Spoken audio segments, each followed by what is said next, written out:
கிறிஸ்துவில் பிரியமான உடன் விசுவாசிகளே, உலகம் முழுவதிலும் இருந்து இந்த செவ்வாய்க்கிழமை காலையில எங்களோடு இணைந்து கர்த்தரை ஆராதிக்கிற கர்த்தருடைய பிள்ளைகளே, உங்கள் யாவரையும் கர்த்தருடைய பரிசுத்த நாமத்திலே முதலாவது வாழ்த்தி வரவேற்கிறோம். நாம் இணைந்து கர்த்தரை ஆராதிக்கலாம். இந்த காலை தொழுகையின் ஆரம்பம் பிதா, குமாரன், பரிசுத்தாவியின் நாமத்துள்ளது. ஆமென். ஜெபிப்போம். நல்ல தகப்பனே, நன்றியோடு நாங்கள் உம்மை துதிக்கிறோம், ஸ்தோத்திரிக்கிறோம் ஐயா.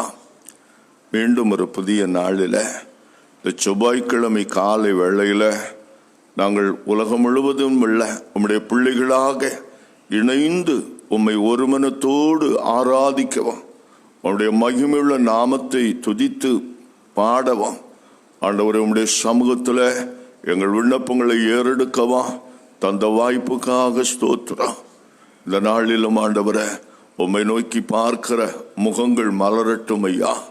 தேவைகளோடு பாரங்களோடு இருக்கிற உம்முடைய பிள்ளைகள் உம்முடைய வசனத்தின் மூலம் ஆவியானவர் கொண்டு வருகிற ஆறுதலை, தேறுதலை பெற்றுக்கொள்ள கிருபை தார். நல்ல தகப்பனே, உமக்கு பிரியமான ஆராதனையை செலுத்த எங்களை ஆண்டவர் பரிசுத்தப்படுத்துவீராக. எங்கள் வாயின் வார்த்தைகள், இருதயத்தின் தியானம் உம்முடைய சமூகத்திலே பிரீதியா இருக்கட்டும். எங்களை மறைத்து போடும், உம்முடைய நாமத்தை மட்டும் மைமைப்படுத்தும். இயேசு கிறிஸ்துவின் நாமத்தில் பிதாவே, ஆமென். 23வது பாடலிலே 5 சரணங்களை மட்டும் பாடுவோம். ஐயனே உமது திருவடிகளுக்கு 1000 தரம் ஸ்தோத்திரம் என்ற பாடல் சேர்ந்து பாடுவோம்.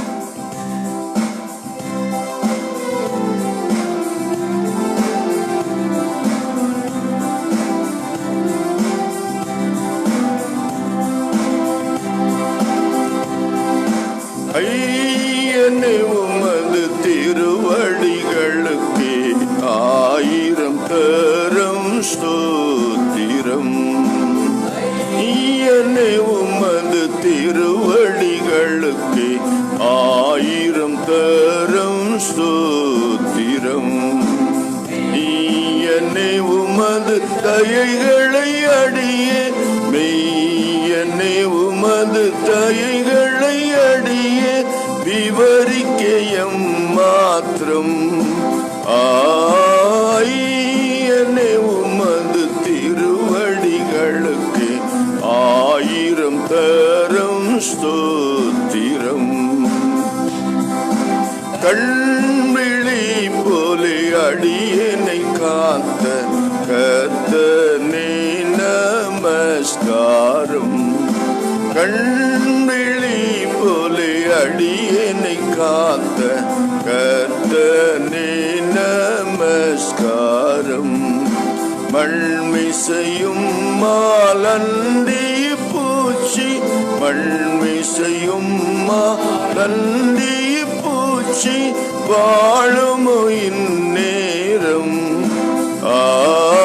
ஐயனே உமது திருவடிகளுக்கு 1000 தரம் ஸ்தோத்திரம்.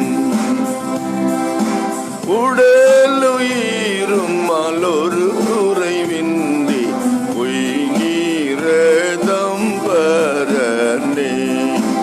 உடலுயிரும் மாலொரு குறைவின்றி உய்கிறதம் பரனே. திடனுடன் உமக்கு ஒப்புவித்து, என்னை திடமுடன் உமக்கு ஒப்புவித்தேன் அப்பரும் அருள்கரனே.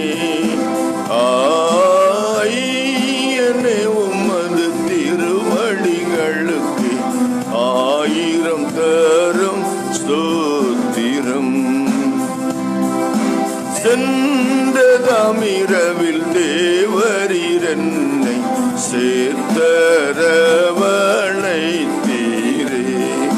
சென்றதாமிரவில் தேவரீரன்னை சேர்த்தரவணைத்தீரே. அந்தடைவாயி பகலிலும் கிருபை, அந்தடைவாயி பகலிலும்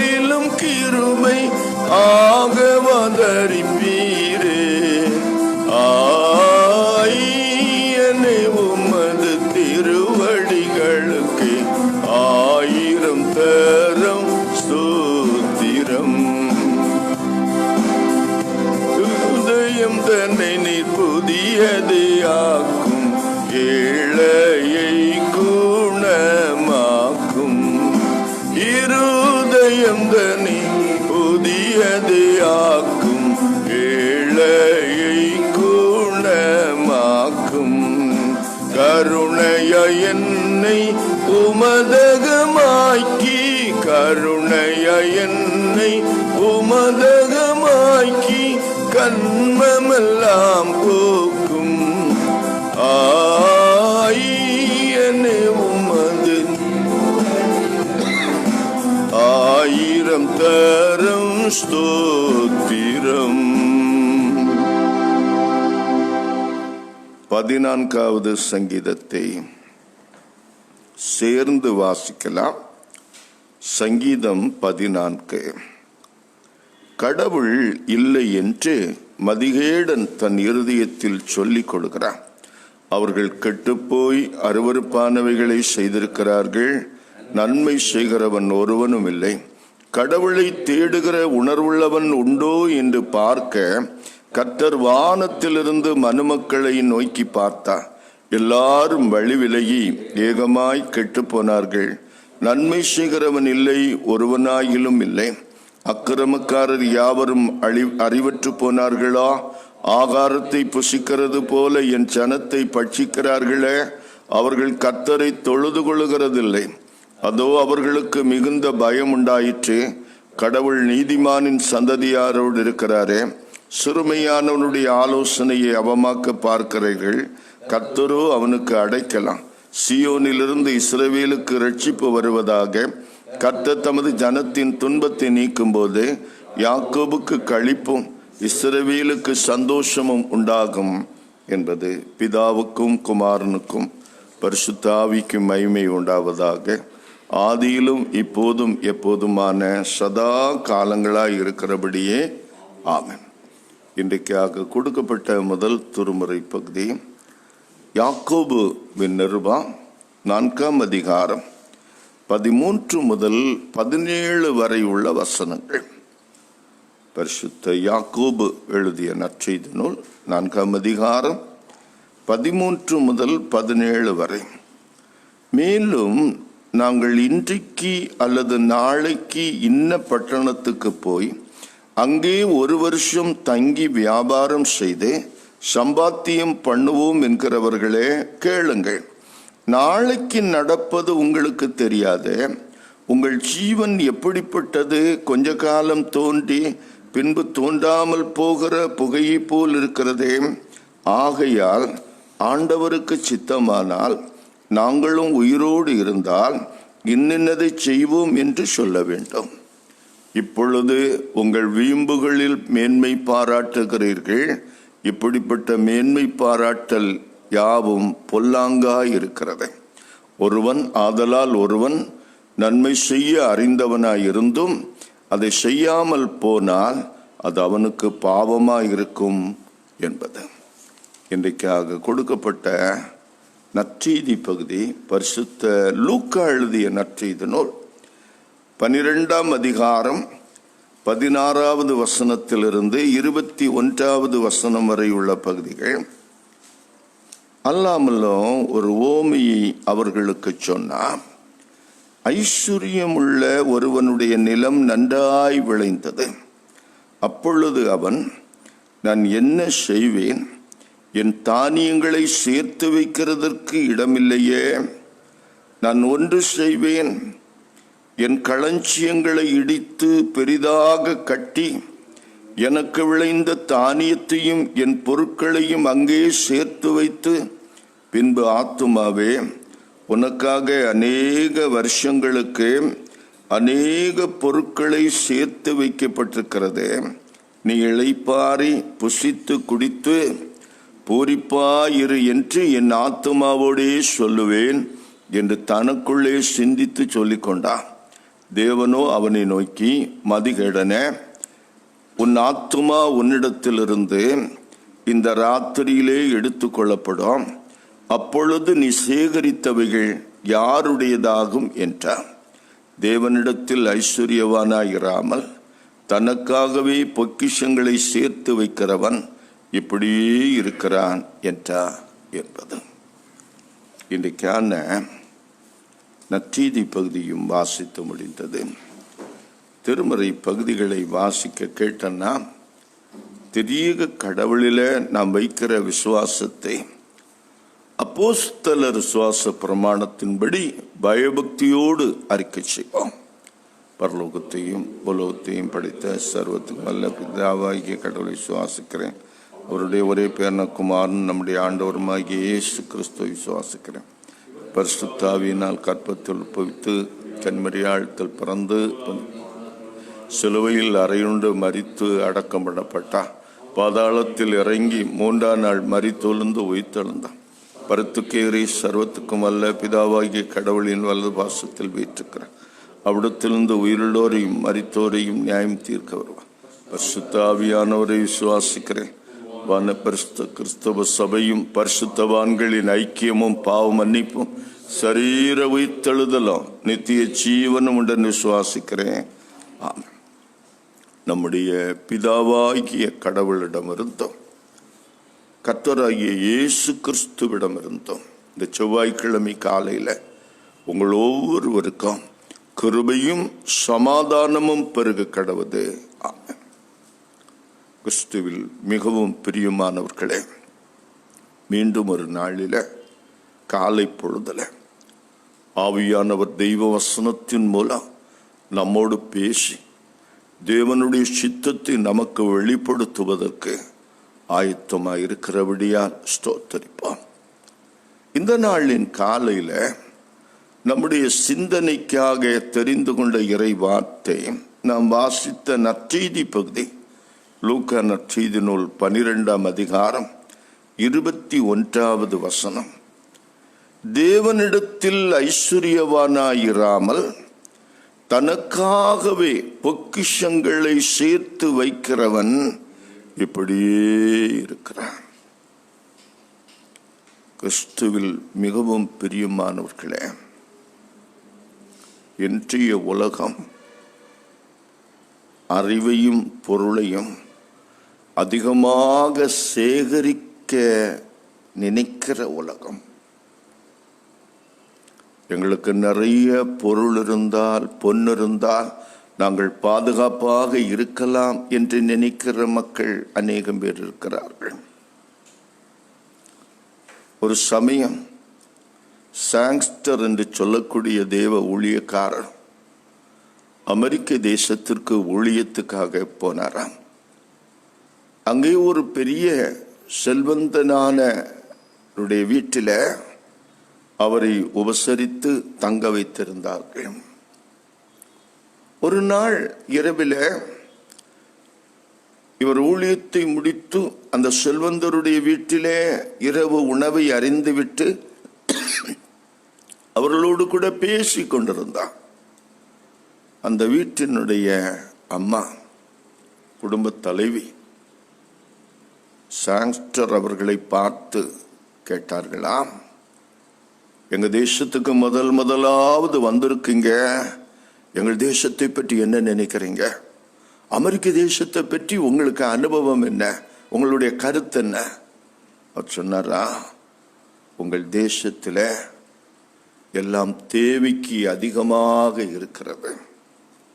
ஒரு கார் தேவைப்படுகிற இடத்துல எல்லா வீடுகளிலும் குறைந்தது 2 கார் இருக்கிறது. ஒரு டெலிவிஷன் பார்ப்பதற்கு போதுமானதா இருக்கும்போது சில வீடுகளில் 2-3 டெலிவிஷன் இருக்கிறது கூட நான் பார்க்கிறேன். ரெஃப்ரிஜரேட்டர் இருக்கிறது. உங்களுடைய தேசத்திலே அநேக மக்கள் தங்களுடைய தேவைக்கு அதிகமாக எல்லாவற்றையும் பெற்றிருக்கிறார்கள். ஆனால் சந்தோஷமா இருப்பது எப்படி என்ற புத்தகம் எல்லா புத்தக கடைகளிலும் இருப்பதை பார்க்கிறேன். அர்த்தம் என்ன? சந்தோஷத்தை புக்கை வாங்கி படிச்சு மற்றவங்க சொல்லி கொடுத்து தான் கேட்க வேண்டியது இருக்கு, அனுபவிக்க முடியல. இதுதான் அமெரிக்க தேசத்தினுடைய நிலைமை என்று சாங்ஸ்டர் அவர்களுக்கு சொன்னாராம். இன்றைக்கு அநேகம் பேர்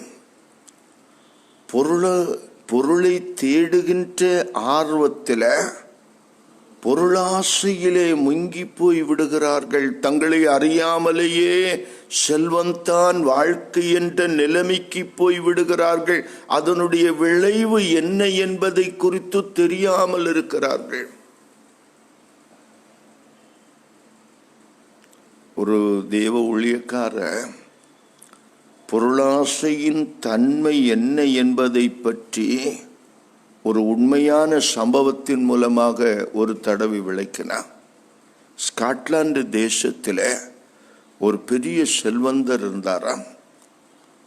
அவருக்கு வாழ்க்கையில் ஒரே ஒரு ஆசை. என்ன ஆசை? தானாக ஒரு பெரிய கப்பலை செய்து அந்த உல்லாச கப்பலில் தான் உலகம் முழுவதையும் சுற்றி வர வேண்டும், உலகத்தை அனுபவிக்க வேண்டும், பல இடங்களுக்கு போக வேண்டும் என்று தீர்மானித்து 62 அடி நீளத்தில் 126 டன்னில் எடையில ஒரு கப்பலை கட்டினார். 5 வருடங்கள் தன் உழைத்து சம்பாதித்த எல்லாவற்றையும் அந்த கப்பலை கட்டுவதற்காக செலவிட்டார். அழகாக அந்த சொகுசு கப்பலை கட்டி முடித்து விட்டு அந்த கப்பலை முதலாவது கடல்ல இறக்குவதற்காக பேண்ட் மேளம் தன்னுடைய நண்பர்கள் உறவுகள் எல்லாரையும் அழைத்து அதை ஒரு விமர்சையான விழாவாக எடுத்தாராம். கப்பல் கரையிலிருந்து இழுக்கப்பட்டு கடலிலே அது விடப்படுகிறது. அவருக்கு ஆனந்தம். நாம் இன்னும் கொஞ்ச நாட்கள்ல உலகத்தை சுற்றி பார்க்கலாம், என்னுடைய முயற்சி வெற்றி பெறப் போகிறது என்று சொல்லி நினைத்து கொண்டிருந்த நேரத்தில் கப்பல் கடலிலே விடப்பட்ட கொஞ்ச நேரத்தில் அது மூழ்க தொடங்கினது. கடலின் ஆழத்தில் கப்பல் போய் இருந்தது. ஏதோ அதனுடைய கட்டுமான குறைபாடு முழு கப்பலையும் அழித்து போட்டது. அதாவது தண்ணீருக்குள் அமிழ்த்தி போட்டது.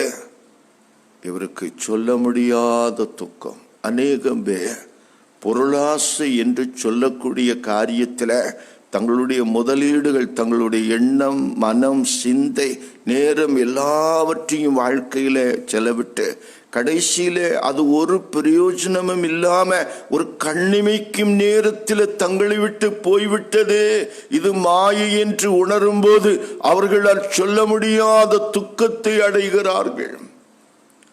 என் ஆண்டவர் இயேசு பொருளாசைக்காரனை பற்றி சொல்லும் போது அவர் பயன்படுத்தின வார்த்தை மதிகேடனே, முட்டாளே.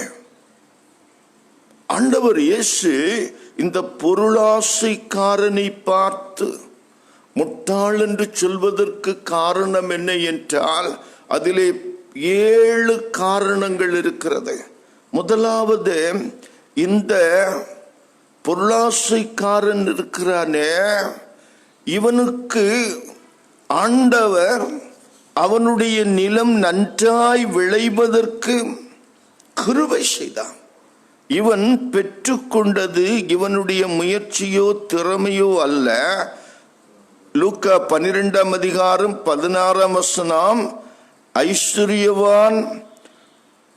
ஐஸ்வர்யமுள்ள ஒருவனுடைய நிலம் நன்றாய் விளைந்தது. தேவன் கிருபையாக இவனுடைய நிலம் நன்றாய் விளையும்படி செய்திருக்கிறார். இது தேவ கிருபை. பவுல் நட்டாலும் அப்பல்லோ நீர்ப்பாய்ச்சினாலும் வாய்க்க செய்கிறது தேவன். ஆண்டவர் விளைய செய்திருக்கிறார். தேவ கிருபையை பெற்ற உடனே இவன் தாழ்மையோட கர்த்தாவே உமக்கு நன்றி என்று சந்தோஷப்படுவதற்கு பதிலாக, துதிப்பதற்கு பதிலாக பதட்டப்படுகிறான், கவலைப்படுகிறான். என்ன கவலை? அடுத்த வசனத்தில் சொல்கிறாரு, நான் என்ன செய்வேன், என் தானியங்களை சேர்த்து வைக்கிறதுக்கு இடமில்லையே என்று பதட்டம். மழை பெய்தா தானியம் கெட்டு போகுமே, வெயிலடித்தால் தானியம் கெட்டு போகுமே என்ற ஒரு பதட்டம். எப்படி இதை சேமித்து வைப்பது, எப்படி இதை பாதுகாப்பது, இவ்வளவு தந்து விட்டார், எவ்வளவு இருக்கிறது என்கிற ஒரு பதட்டம்.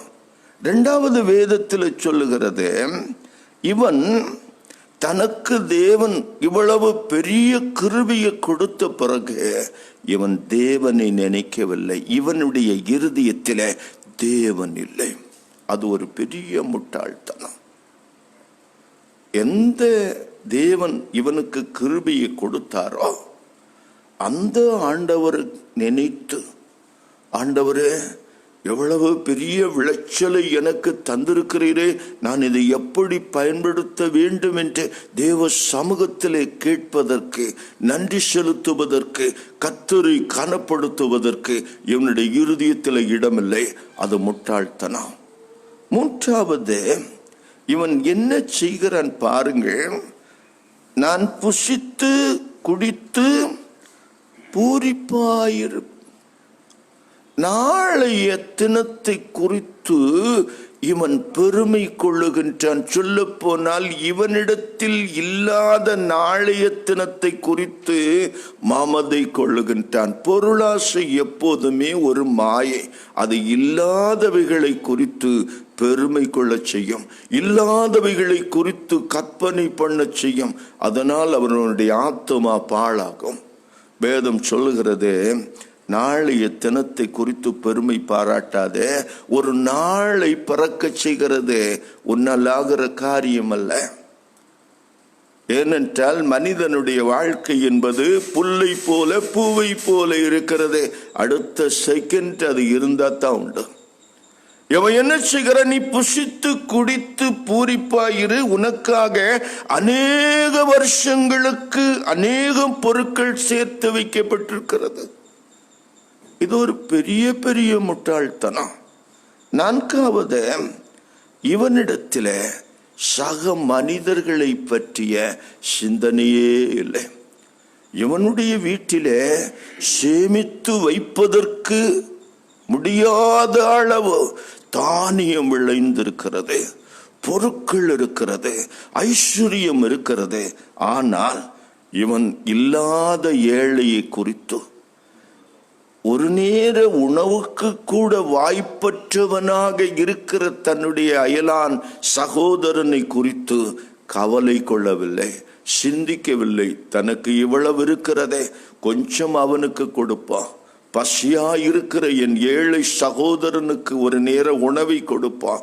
அப்படிப்பட்ட சிந்தனை அவனுக்குள் வரவில்லை. அது அவன் செய்த முட்டாள்தனம். ஐந்தாவது வேதம் சொல்லுகிறதே, அவன் தனக்கு தேவன் ஐஸ்வர்யத்தை கொடுத்த போது அவன் அமர்ந்திருந்து ஆண்டவரோடு பேசுவதற்கு பதிலாக அவன் எங்கேயுமே கர்த்தரோடு பேசவில்லை, தனக்குத்தானே பேசிக்கொண்டான். தன்னுடைய ஆத்துமாவை பார்த்து, ஜீவனை பார்த்து தானே பேசிக் கொள்கிறான். தேவனோடு அவன் பேசவில்லை. அவனுடைய வாழ்க்கையில ஜெபம் இல்லை, துதி இல்லை, நன்றி பலி இல்லை. அவன் தனக்குத்தானே பேசி தனக்குத்தானே பெருமை பாராட்டி கொண்டான். அது மிக மிக பெரிய முட்டாள்தனம்.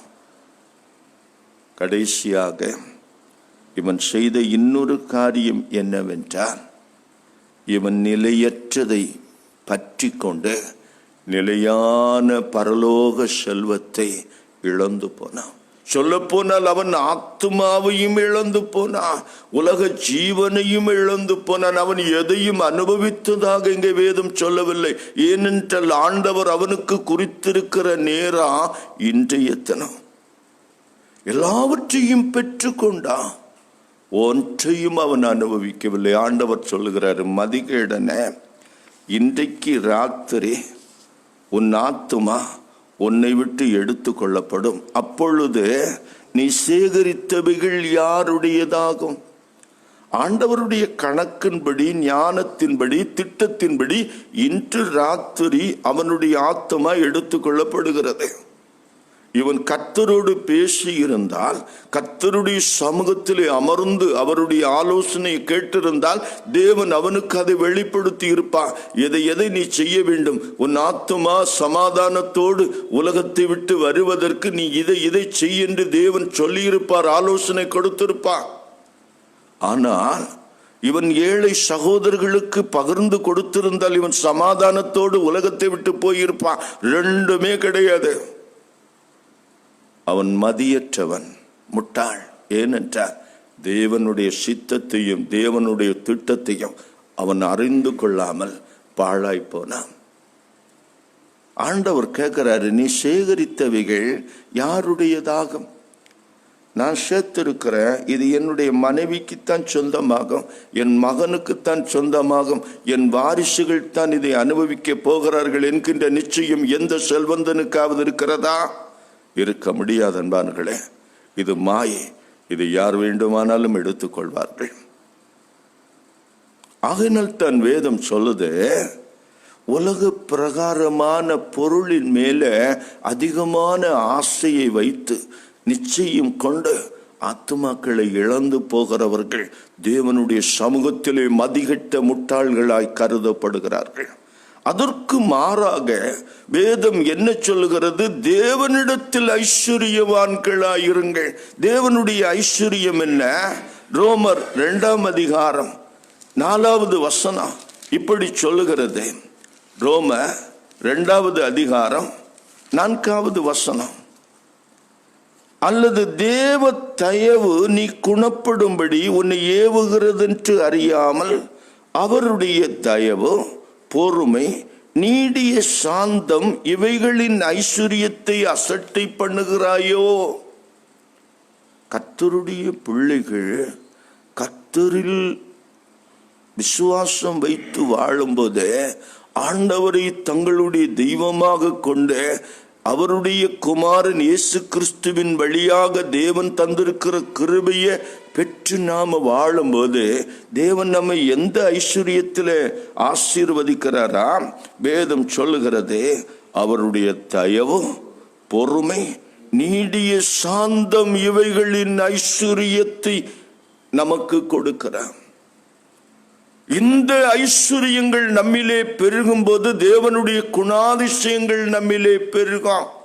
அடுத்ததாக சொல்லுகிறாரு, எபேசியர் 2ஆம் அதிகாரம் 1வது வசனம், 1ஆம் அதிகாரம் 7வது வசனம் இப்படி சொல்லுகிறது, அவருடைய கிருபையின் ஐஸ்வர்யத்தின்படியே இவருடைய இரத்தத்தினாலே பாவ மன்னிப்பாகிய மீட்பு இவருக்குள் நமக்கு உண்டாயிருக்கிறது. தேவனிடத்திலே ஐஸ்வர்யமாயிருப்பது எப்படி? ஆண்டவர் இயேசு கிறிஸ்துவிலே விசுவாசம் வைக்கிறவர்கள் அவர் மூலமாக பாவ மன்னிப்பை பெறுகிறார்கள், பாவ மன்னிப்பின் நிச்சயத்தை அடைகிறார்கள், பரலோக ராஜ்யத்தின் சந்தோஷத்தை பெறுகிறார்கள். இது உலகத்திலே தேவனுடைய பிள்ளைகளுக்கு தேவன் கொடுக்கிற ஐஸ்வர்யம். உலக பிரகாரமான பொன்னும் பொருளும் என் வீட்டிலே கொட்டி கிடக்கவில்லை. ஆனால் நான் இயேசு கிறிஸ்துவினாலே பாவ மன்னிப்பு பெற்றவன் என்கின்ற நிச்சயம் எனக்கு இருக்கிறது. இது என் உள்ளத்தில் சந்தோஷத்தை கொண்டு வருகிறது, ஒரு நிலையான சமாதானத்தை தந்திருக்கிறது. இந்த ஐஸ்வர்யத்தை விட பெரிய ஒரு ஐஸ்வர்யம் எனக்கு தேவையில்லை. வேதம் இன்னும் சொல்லுகிறது, எபேசியர் 1ஆம் அதிகாரம் 18ஆம் வசனம், பரிசுத்தவான்களிடத்தில் தமக்கு உண்டாயிருக்கிற சுதந்திரத்தினுடைய மகிமையான ஐஸ்வர்யம் இன்னதென்று. கர்த்தருடைய பிள்ளைகளுக்கு இயேசு கிறிஸ்துவின் வழியாக தேவன் ஒரு மகிமையான சுதந்திரத்தை வைத்திருக்கிறார். அது தேவன் அவர்களுக்கு கொடுத்திருக்கிற ஐஸ்வர்யம். இந்த ஐஸ்வர்யத்தை ஒருவனும் தன்னுடைய உழைப்பினாலோ திறமையினாலோ செல்வத்தினாலோ வாங்க முடியாது. ஒருவேளை சந்திரனில் வீடு கட்டுவதற்கு இத்தனை கோடி ரூபாய் என்றால் அதை கொடுத்து வாங்குவதற்கு உலகத்தில் உள்ள ஐஸ்வர்யவான்களால் முடியும். பரலோகத்தின் இல்லத்தை சுதந்திரிப்பதற்கு இயேசு கிறிஸ்துவை சுதந்திரிக்கிறவர்கள், தேவனிடத்தில் ஐஸ்வர்யவான்களாய் இருக்கிறவர்களுக்கு மாத்திரம்தான் முடியும். ஏனென்றால் அது கிருபையினால் உண்டாகிற ஐஸ்வர்யம். இன்னும் வேதம் அழகாக சொல்கிறது, தேவனிடத்தில் ஐஸ்வர்யவான்களாயிருங்கள். இந்த நாட்களில் அன்புக்குரியவர்களே, செல்வத்தை தங்களுடைய தேவைக்கு அதிகமாக பெருக்கிக் கொண்டால் என்னுடைய பதவியை காப்பாற்றலாம், சமூக அந்தஸ்தை காப்பாற்றலாம், என்னுடைய குடும்பத்தை காப்பாற்றலாம், நாளைய தினத்தில் நான் சந்தோஷமா இருக்கலாம், 400 வருஷம் என் குடும்பம் அசையாம இருக்கலாம். இப்படி தனக்கு தேவன் கொடுக்காதத அதிகமாய் மற்றவர்களிடமிருந்து சுரண்டி திருடி ஏமாற்றி வஞ்சித்து அபகரித்து கொள்ளுகின்ற ஒரு காலம் இந்த காலம். அது அரசியல்வாதிகளாய் இருக்கட்டும், சமூக பணியாளர்களாய் இருக்கட்டும், ஒருவேளை ஆன்மீக பணியாளர்களும் இதற்கு விதிவிலக்கல்ல. அதிகமான பொருளை சேர்ப்பதனால் உலகத்தில் தங்களுக்கு அங்கீகாரம் கிடைக்கும், சமூக அங்கீகாரம் கிடைக்கும் என்று சொல்லி அதை தேடுகின்ற முயற்சியில கர்த்தரை விட்டு விடுகிறார்கள். அவருடைய கிருபையிலிருந்து விலகி விடுகிறார்கள். தேவனுடைய ஐஸ்வர்யத்துக்கு தூரமாய் போகிறார்கள். அதுதான் மிக மிக பரிதாபம். ஆண்டவர் சொல்லுகிறார், மதிகேடர்களே, தேவனுடைய வசனத்தின் மூலம் நீங்கள் ஞானம் அடையும்படியாக என் குமாரனை உங்களுக்கு தந்து அவர் வழியாக உங்களுக்கு பாவ மன்னிப்பையும் நித்திய ஜீவனையும் வெளிப்படுத்தி இருக்கிறேனே, அதை விசுவாசித்து பெற்றுக்கொண்டு அதிலே வளர்ந்து அந்த ஐஸ்வர்யத்தை பெற்றுக்கொள்ளாமல் மாயையான அழிந்து போகிற உலக இன்பங்களை நீங்கள் தேடி போய் அதை இழந்து போவது ஏன் என்று தேவன் அங்கலாய்க்கிறார். என் அன்புக்குரியவர்களே, மகிழ்ச்சியின் மூலத்தனம் என்பது மற்றவர்கள் மேல் வைக்கின்ற கரிசனை என்று பிரான்சிஸ் ஆஃப் அசிசி சொல்வார். ஒரு மனுஷன் உண்மையான மகிழ்ச்சியாக இருக்கணும்னா அவன் கடவுள் பேர்ல நம்பிக்கையா இருக்கணும், பிற சகோதரன் மேல கரிசனையா இருக்கணும். இந்த ரெண்டுமே இல்லாதவனுக்கு உலகத்தில் எப்போதும் மகிழ்ச்சி இருந்ததில்லை. இன்றைக்கு காலையில் மகிழ்ச்சியோடு கூடிய வாழ்க்கை வாழ விரும்புகிறீர்களா? ஆண்டவர் மேல் ஐஸ்வர்யவான்களாய் இருப்போம். கிருபையை பற்றி கொண்டு இயேசு கிறிஸ்துவிலே தேவன் வெளிப்படுத்தின தேவ கிருபையை விசுவாசித்து அந்த விசுவாசத்திலே வளர்ந்து கொண்டிருப்பான்.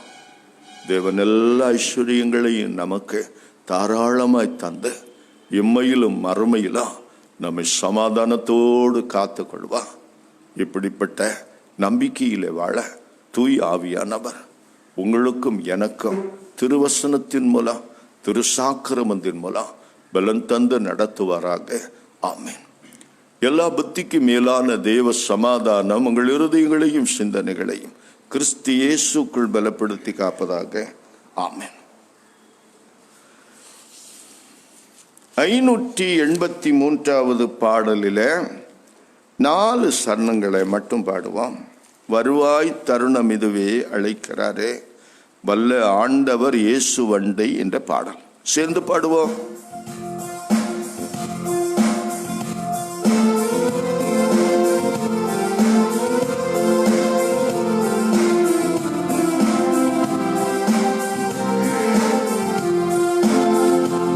வருவாய் தருணம் இதுவே அழைக்கிறாரே, வல்ல ஆண்டவர் இயேசு வண்டை.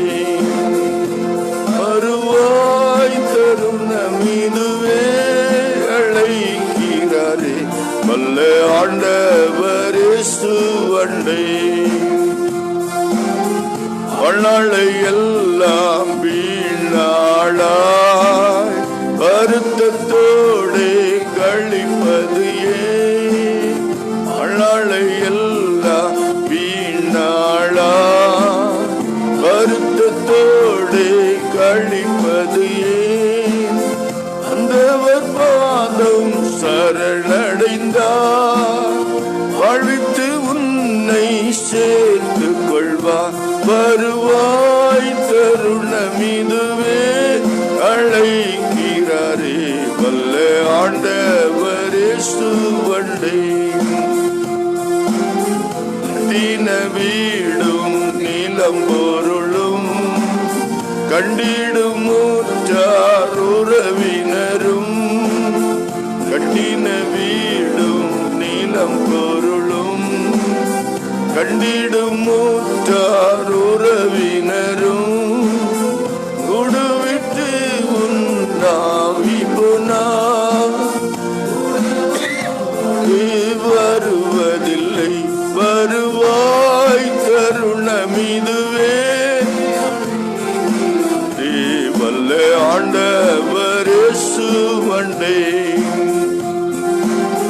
அழகு மாயை நிலைத்திடாதே அதை நம்பாதே மயங்கிடுமே அழகு மாயை நிலைத்திடாதே அதை நம்பாதே மரணமோ நாள் சந்திக்குமே மறவாதே உன் ஆண்டவரை மறுவாய் தருணம் அழைக்கிறாரே வல்ல ஆண்டவர் இயேசுவண்டே வானத்தின் கீழே பூமி மேலே வானவர் இயேசு நாமமல்லா வானத்தின் கீழே பூமி மேலே வானவர் இயேசு நாமமல்லா ரட்சிப்படைய வழி இல்லையே ரட்சகர் இயேசு வழி அவரே வருவார் தருணமிதுவே அழைக்கிறாரே வல்ல ஆண்டவர் இயேசுவண்டே. ஜெபிப்போம். நல்ல தகப்பனே, இந்த நாளில் நீ தந்த நல்ல வார்த்தைகளுக்காய் ஸ்தோத்திரம்.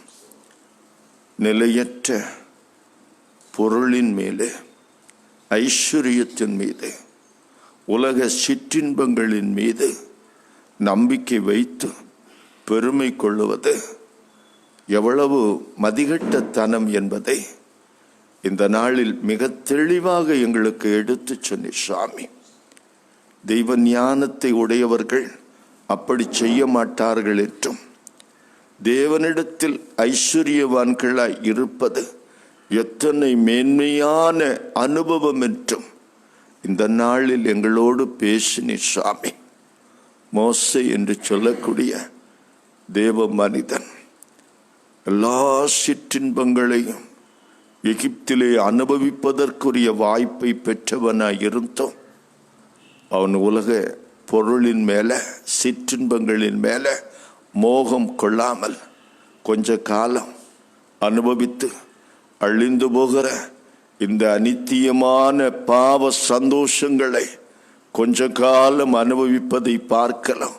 கர்த்தருடைய ஜனங்களோடு துன்பப்பட்டு பாடுபட்டு நித்திய சுதந்திரமாகிய கானானை அடைவது மேன்மை என்று கருதினா, பரம கானான் அவருடைய மனதில் இருந்தபடியினா அந்த கானானை குறித்த தரிசனத்தினாலே தேவ ஜனங்களோடு சிறுமையும் பாடுகளையும் நிந்தைகளையும் அவமானங்களையும் போராட்டங்களையும் சந்தித்தார் என்று சொல்லி நாங்கள் வேதத்தில் வாசிக்கிறோம். ஐயா, கர்த்தருடைய பிள்ளைகளாகிய நாங்கள் ஆண்டவரை இப்படிப்பட்ட சிந்தை உள்ளவர்களா தீர்மானம் உள்ளவர்களை வாழ இன்றைக்கு காலையில் எங்களை அழைத்ததற்காய் ஸ்தோத்திரம்.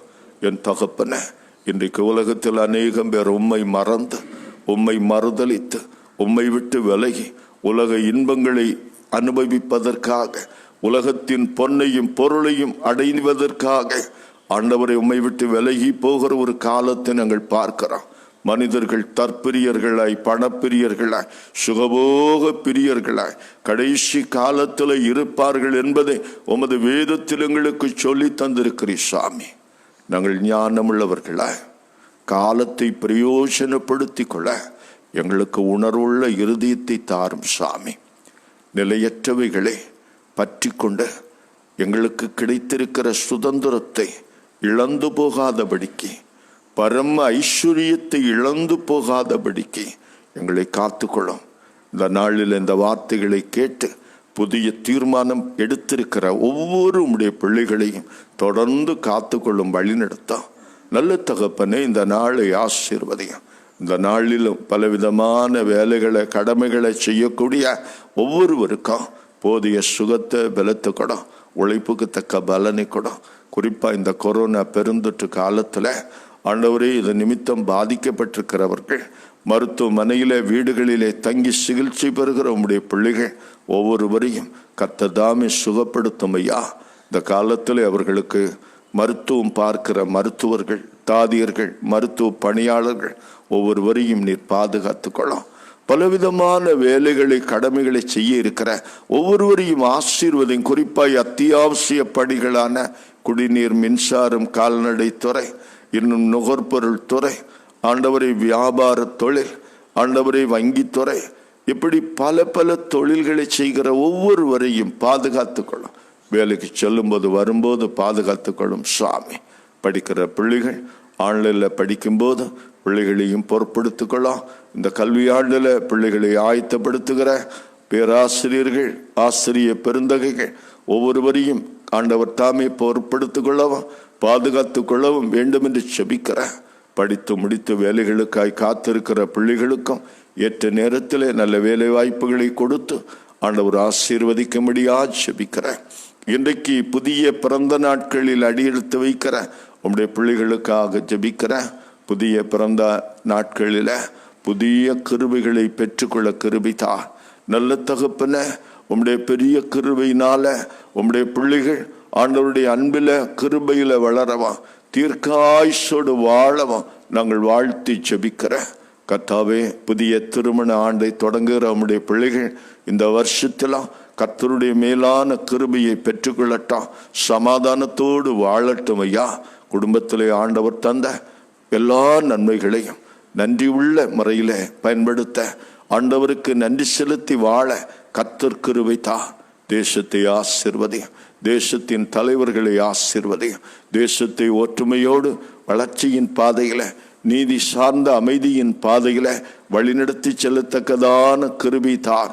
உலகம் முழுவதும் உள்ள எல்லா மக்களுக்காய் செபிக்கிற, படிப்புக்காய் வேலைக்காய் உலகம் முழுவதும் சென்று தங்கியிருந்து கடமைகளை செய்கிற பிள்ளைகளுக்காக ஜெபிக்கிறான். இருக்கிற இடத்தில் அவர்களை பாதுகாத்துக் கொள்ளும் சுவாமி. வயதான பெற்றோர்கள், சின்ன பிள்ளைகள், கர்ப்பஸ்திரீகள் ஒவ்வொருவரையும் நீர் பொறுப்படுத்திக் கொள்ளும்படியா செபிக்கிற. குற்றங்கள், குறைகள், பாவங்கள் எல்லாவற்றையும் மன்னியும். துதி கன மகிமை எல்லாம் செலுத்துகிறான் இயேசு கிறிஸ்துவின் நாமத்தில் பிதாவே, ஆமேன். பரமண்டலங்களில் இருக்கிற பிதாவே, நாம் பரிசுத்தப்படுவதாக, இந்த ராஜ்யம் வருவதாக, இந்த சித்தம் பரமண்டலத்திலே செய்யப்படுவது போல பூமியிலையும் செய்யப்படுவதாக. அண்ணன் வேண்டிய நிகழ்த்தார். எங்கள் கடனாளிகளுக்கு நாங்கள் மன்னிக்கிறது போல் எங்களுக்கு கடன்களை மன்னியும். எங்களை சோதனைக்கு உட்பட பண்ணாமல் தீமை நின்று எங்களை ரட்சித்துக் கொள்ளும். ஆட்சியமும் வல்லமையும் மகிமையும் என்றென்றைக்கும் முடிகளே, ஆமேன். ஆசீர்வாதம்.